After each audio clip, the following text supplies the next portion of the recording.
Hello दोस्तों, class 7th honeycomb से हमारी है आज की थर्ड पोम जिसका नाम है द शेड। फुल एक्सप्लेनेशन हम यहाँ पे पढ़ेंगे, उसके बाद इसके की पॉइंट्स को भी डिस्कस करेंगे, चाहे वो पोएट नेम हो, लिटरेरी डिवाइसेस हो, राइम स्कीम हो या उसकी थीम के बारे में हो। तो सब चीज़ें हम इस पोम में पढ़ लेंगे, तो एग्जाम पॉइंट ऑफ व्यू से आपकी बहुत ज़्यादा इंपॉर्टेंट आपकी पोम रहेगी।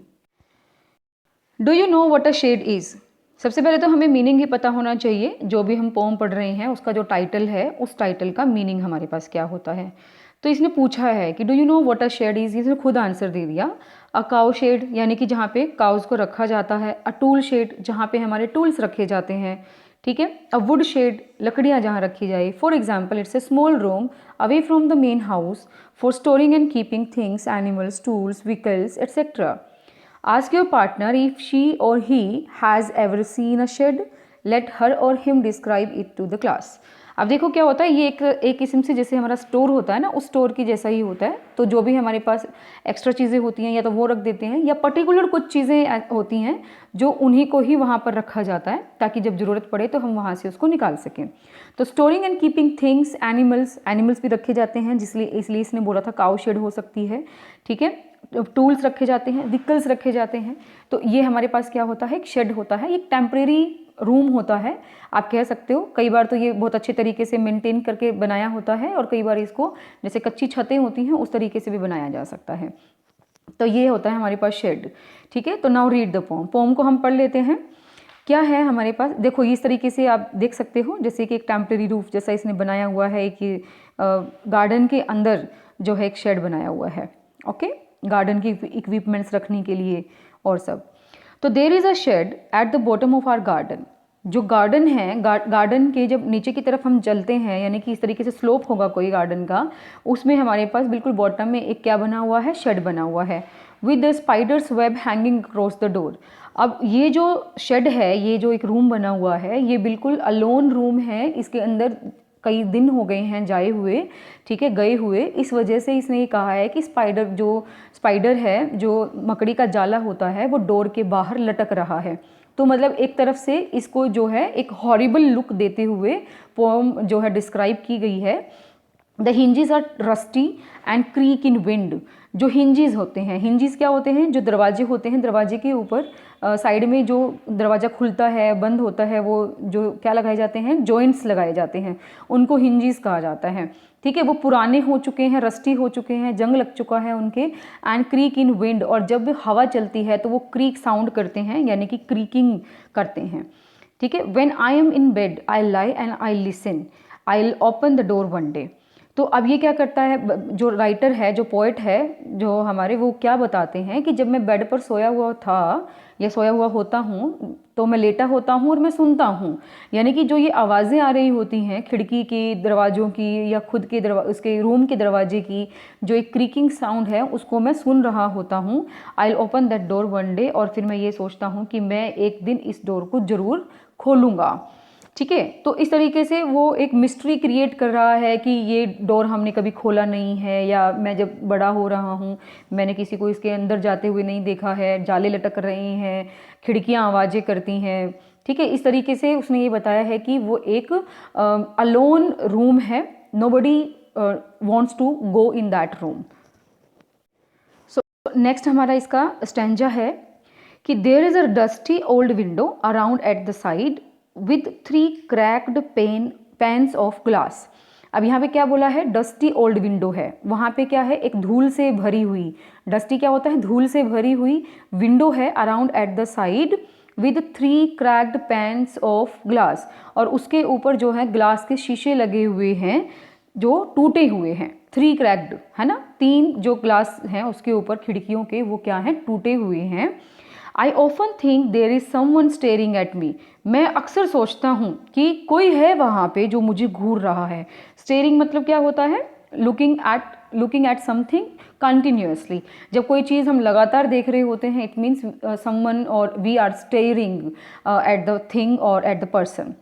ठीक है। तो वो कहता है कि मुझे ऐसा लगता है हर बार कि कोई वहाँ पे खड़ा है और मुझे हर बार घूर रहा है। Each time that I pass I will peep through that window one day.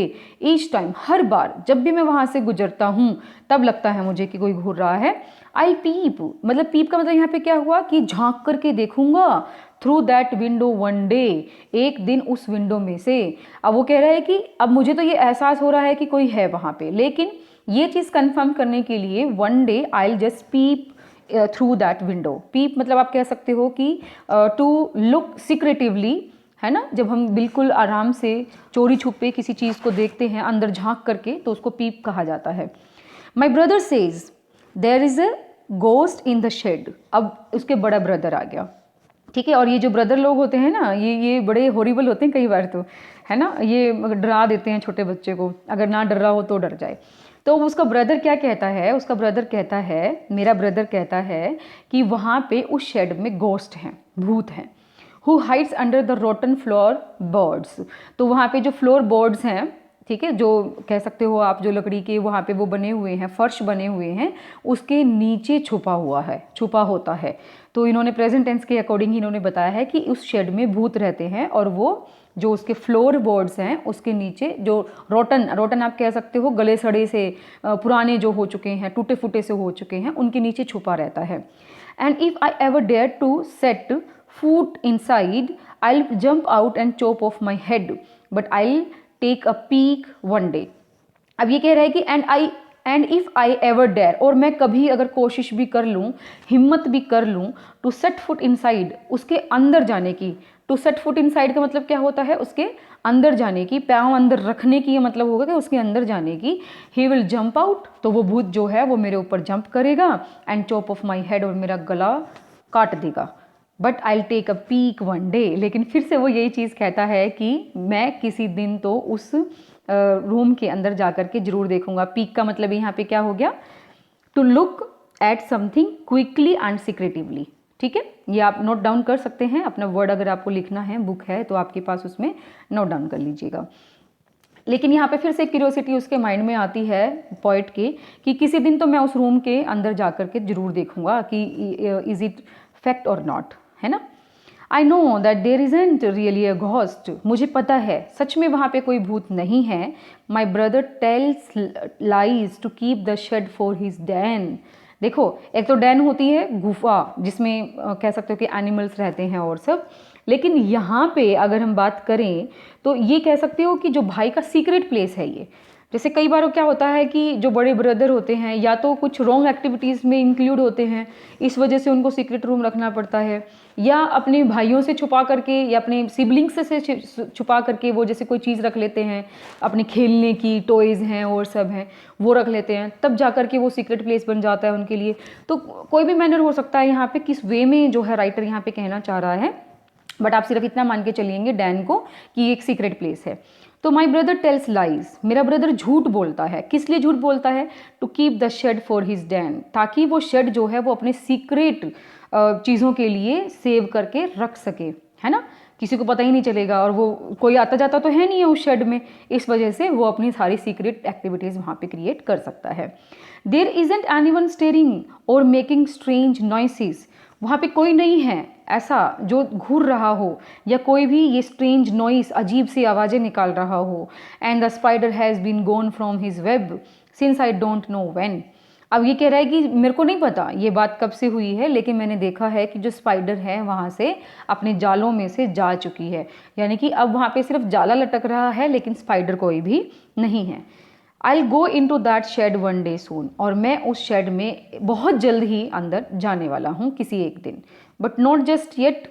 अब वहाँ पे डॉट डॉट, यानी कि वो क्यूरियोसिटी वहीं पे क्रिएट करके राइटर ने छोड़ दी है, उसको कंप्लीट नहीं किया है, ठीक है, बट नॉट जस्ट येट, लेकिन मुझे नहीं पता कब, है ना।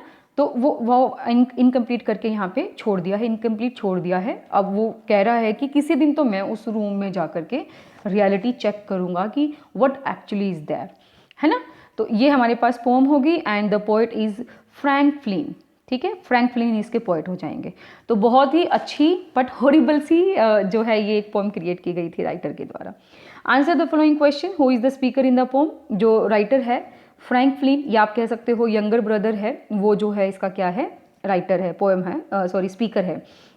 इज शी, ही और ही, कोई भी है, ये लड़का है, ये लड़की है।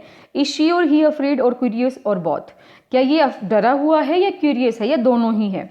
तो मैं आपको बताऊं, इसमें जहाँ तक हमें पता चल रहा है कि एक तो डरा हुआ भी है, बिकॉज ही और she is not taking the step to go inside immediately to check out what is happening inside, और curious भी है कि he or she wants to know actually what is there inside the room, है ना? तो वो both है, आप उसके लिए कह सकते हो what is he or she planning to do soon, दोनों मतलब वो क्या करना चाहता है जल्द ही।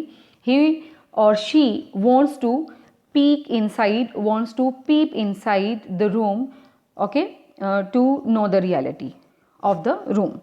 चलो, ये तो हो गया हमारे पास एक तरह से एक्सप्लेनेशन। अभी हम कर लेते हैं इसका की पॉइंट्स के बारे में डिस्कशन। पोम का नाम हमारे पास द शेड हो गया, जो इसके पोएट हैं वो कौन हो गए, फ्रैंक फ्लिन हो गए। थीम क्या है पोम की, the pome has the theme of rationality, fearlessness and courage. ठीक है, तो इस तरीके के, क्योंकि हमने देखा बच्चा जो है वो क्यूरियस तो है ही है, तो उसमें वो रैशनलिटी शो करता है, फियरलेस है कि किसी दिन तो वो इसमें विजिट करेगा ही, एंड करेज उसमें शो किया गया है उसका। We must not believe in superstitions and supernatural things, इसके थ्रू ये बताया गया है कि ये सब चीज़ें नहीं होती हैं, हमें इनके ऊपर विश्वास नहीं करना चाहिए। जो भी सुपरस्टिटिशंस यानी कि अंधविश्वास जो बने हुए हैं, उन सुपरनेचुरल थिंग्स कोई भी नहीं होती हैं, हमें उनके ऊपर बिलीव नहीं करना चाहिए। नेक्स्ट हमारे पास राइम स्कीम की बात करें तो इरेगुलर राइम स्कीम है इसके अंदर। जैसे कि हमारे पास जो लास्ट में वर्ड आता है वो क्या है, garden, then door, then wind, then listen, the day. फिर अब इसमें हमारे पास कोई भी एक ऐसा वर्ड नहीं हुआ जो एक दूसरे के साथ मैच करता होगा, तो ABCDE तो हम देंगे नहीं इस तरीके से, क्योंकि एक एक स्टैंजा अगर हम उठा करके चलते हैं तो उसमें मोस्टली हमारे पास 3 लाइन तक राइम स्कीम निकलनी शुरू हो जाती है। इसमें नहीं है, तो इसलिए हमारे पास क्या हो गया, इरेगुलर राइम स्कीम हो गया। देन पोएटिक डिवाइसेस की बात करते हैं तो सबसे पहले आता है रेपिटेशन। रेपिटेशन हमारे पास क्या हो जाएगा, जैसे इसने बोला था डोर जो है वो रिपीट हो रहा है, okay, door one day, then इस तरीके से कुछ करके बोलता है वो, ठीक है। देन विंडो जो है उसके अंदर रिपीट हो रहा है, विंडो अराउंड दैट, है ना, एंड विंडो वन डे, इस तरीके से, और हैज़ बीन रिपीटेड। क्लियर हो गया।